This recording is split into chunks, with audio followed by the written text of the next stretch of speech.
I'm pleased to be joined once again by Joe Giannetti, who's getting ready to fight this Saturday for Cage Titans 45 against Keenan Raymond. What's up, Joe? What's going on, man? It's good to see you. I'm happy to hear that you're getting back in the cage. Obviously, I'm sure this camp has gone just fine. Tell me a little bit about how it's gone and how healthy are you feeling? It's gone great. I mean, I feel amazing. The fight's at 165, so I'm a little heavier. I've been able to lift, eat more. I haven't really cut out any food. I've just been eating really clean, and I'm excited to fight.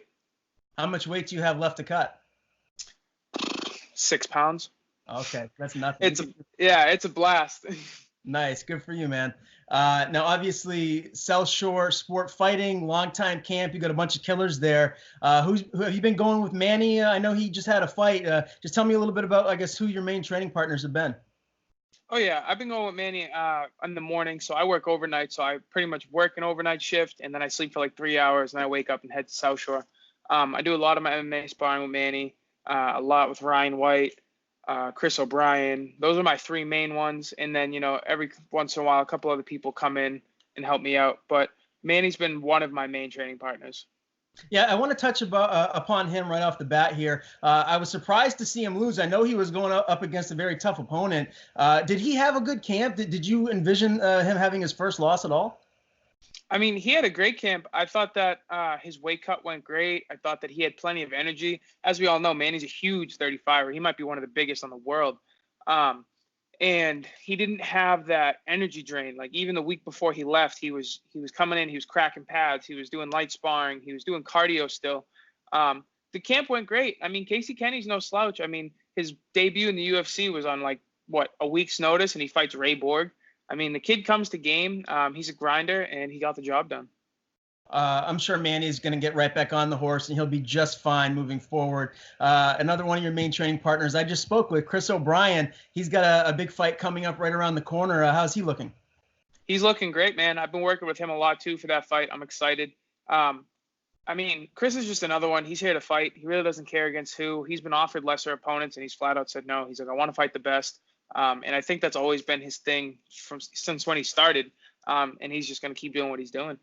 Yeah, and he's got a great matchup here. The number 2 ranked fighter in his division in all of New England, Mohammed Al Kamini. This is really going to be an interesting stylistic matchup. Do you know anything about Mohammed?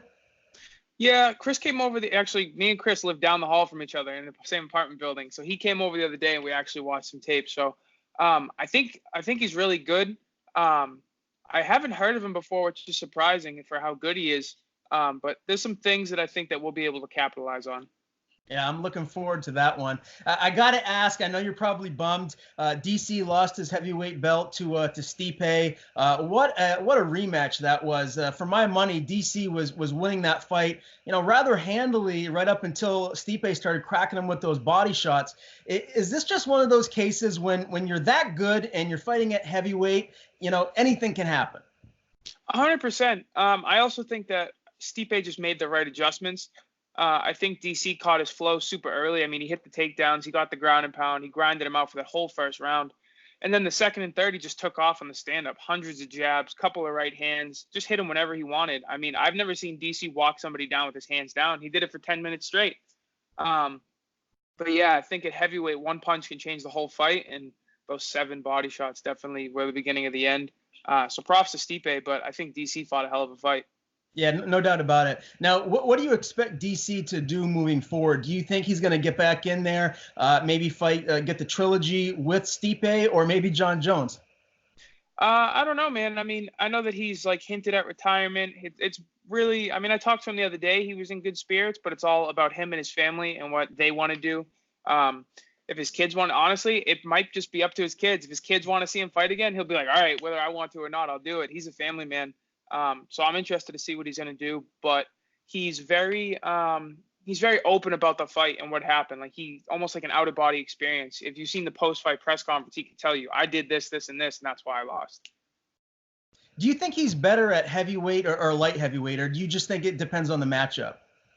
I think it depends on the matchup. I mean, I think that he definitely has a little bit more power at heavyweight because he's not cutting weight at all. But, I mean, other than that, his style doesn't really depend too much on weight. He's undersized at both weights. I mean, he's 5'10", and he's a wrestler, so he's just going to use that grind. So I don't think that the weight's going to affect too much, except maybe a little bit of power.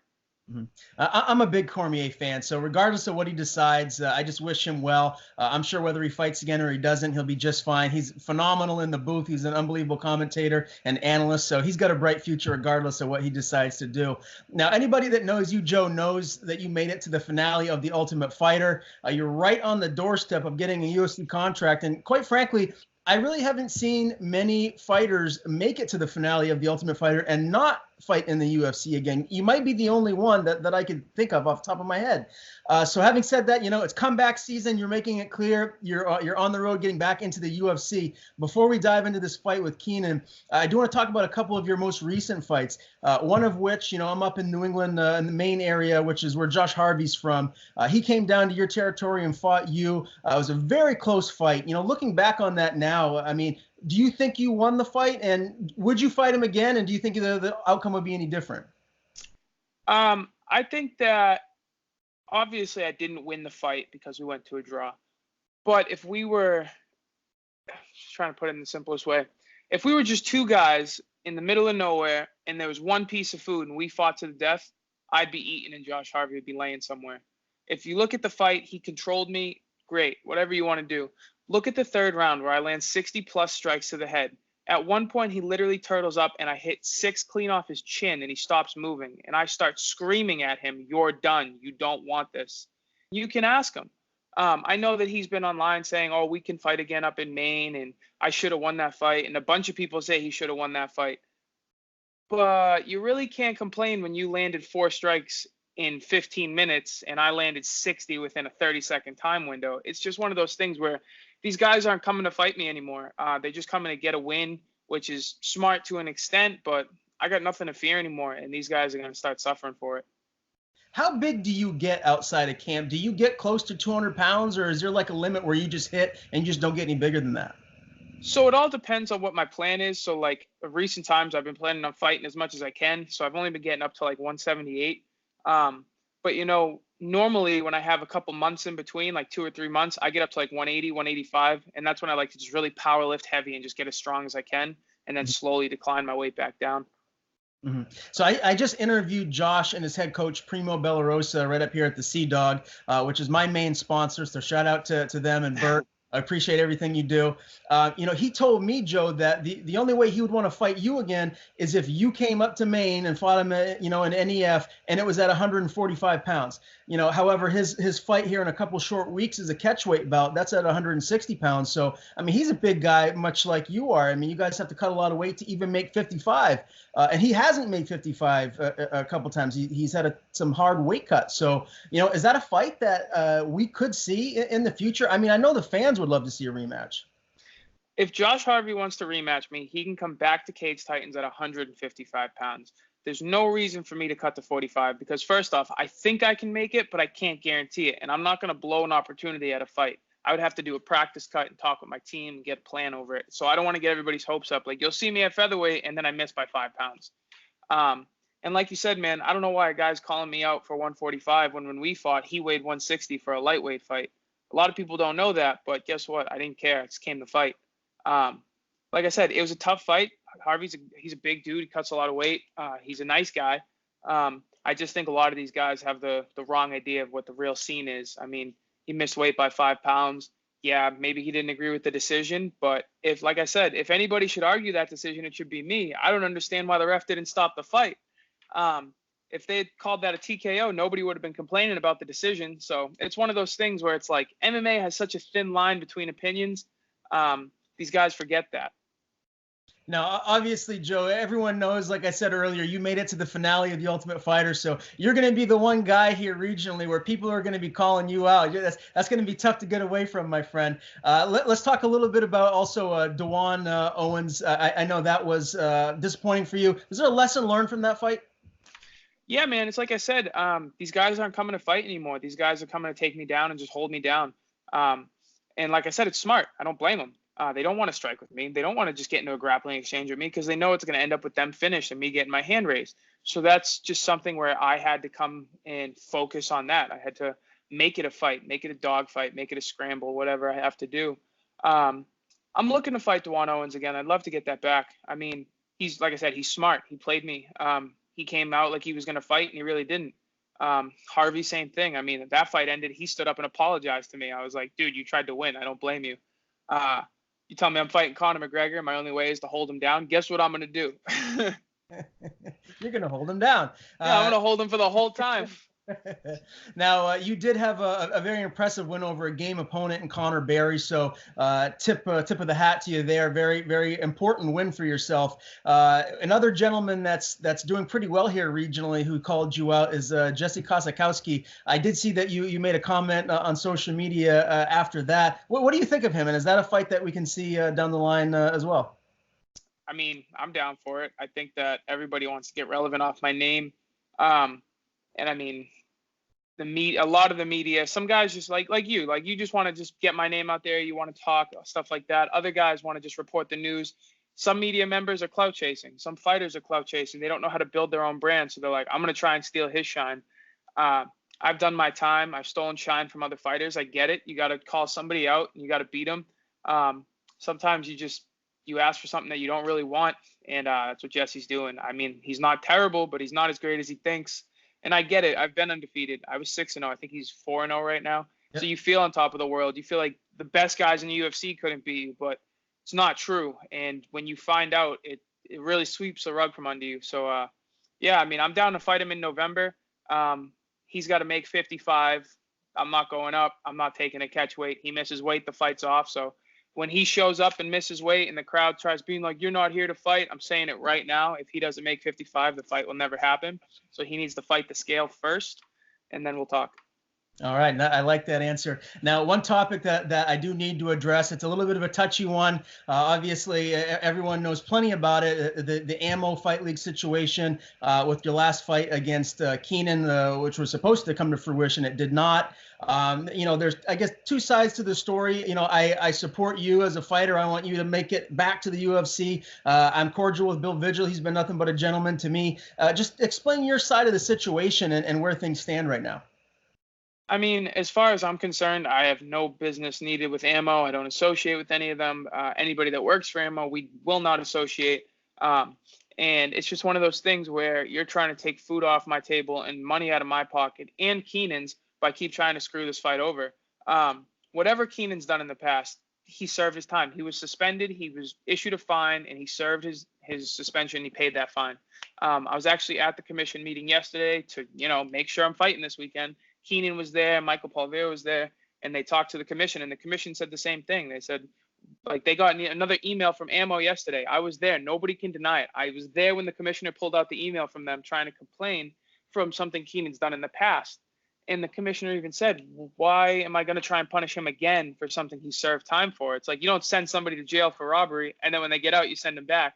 Mm-hmm. Like, it's the same thing. So they told Keenan that they're going to give him a one-time shot, and I mean, as long as he shows up, acts as a professional, does everything he needs to do, he'll be fine. And I mean, I think he will. The fact that he even came from Providence to Boston to go to that meeting is a good sign. So I'm looking forward to fighting him. Yeah, no doubt about it. That's a very good sign. I did speak with Bill Vigil fairly recently, and he categorically denies doing anything wrong. He swears that he never contacted the commission. He did tell me that he wants nothing but the best for you, and he's trying to find out. And this is per him, what he said to me, who the individual was that said that he emailed or reached out to try to scrap that fight. Is this just one of those things where there's just one side to a story and then another side to a story and the truth is somewhere in the middle, or will the I guess the factual truth eventually come out with documentation from the Massachusetts Commission? I mean, honestly, like, I know that you can go and watch each commission meeting online. Just go and watch yesterday's meeting. Once it gets posted, you're going to see they said, I have an email from, and they went over it for a couple minutes. Like, is this public record? But they were like, yeah, you bring up a document at a commission meeting, it's going to become public record. So everything's going to get out in the open. I don't think it's going to get a big platform like, hey, look what they did, but it's going to be there if you want to look. Mm-hmm. And like I said, I'm not worried about it. I moved past it. I just don't want it happening to me or any other fighters, because it's like we struggle to make a living doing this stuff, and we're putting our body on the line. And when me personally, I wasn't making that much for the last fight with Keenan because it was so last minute, and I just wanted to fight because the fight meant more than the money. It's like an investment in the future. So, but I took a week off of work. I lost a lot of money that week, and then I didn't even fight. So it's like you're just screwing people over. And you can say you want the best for somebody, but it doesn't matter. I'm past it. I don't care. I have no animosity towards anybody. As long as my career can move forward and nobody else's gets affected, I'm fine with it. Yeah, well, let's move past that topic and discuss what your future is. Again, as I've mentioned a couple times here in this interview, Joe, you were right on the doorstep of a UFC contract. And quite frankly, if I'm just going to be objective, I feel like you already had proven yourself, to be a deserving fighter in the UFC, basically on what you did on The Ultimate Fighter.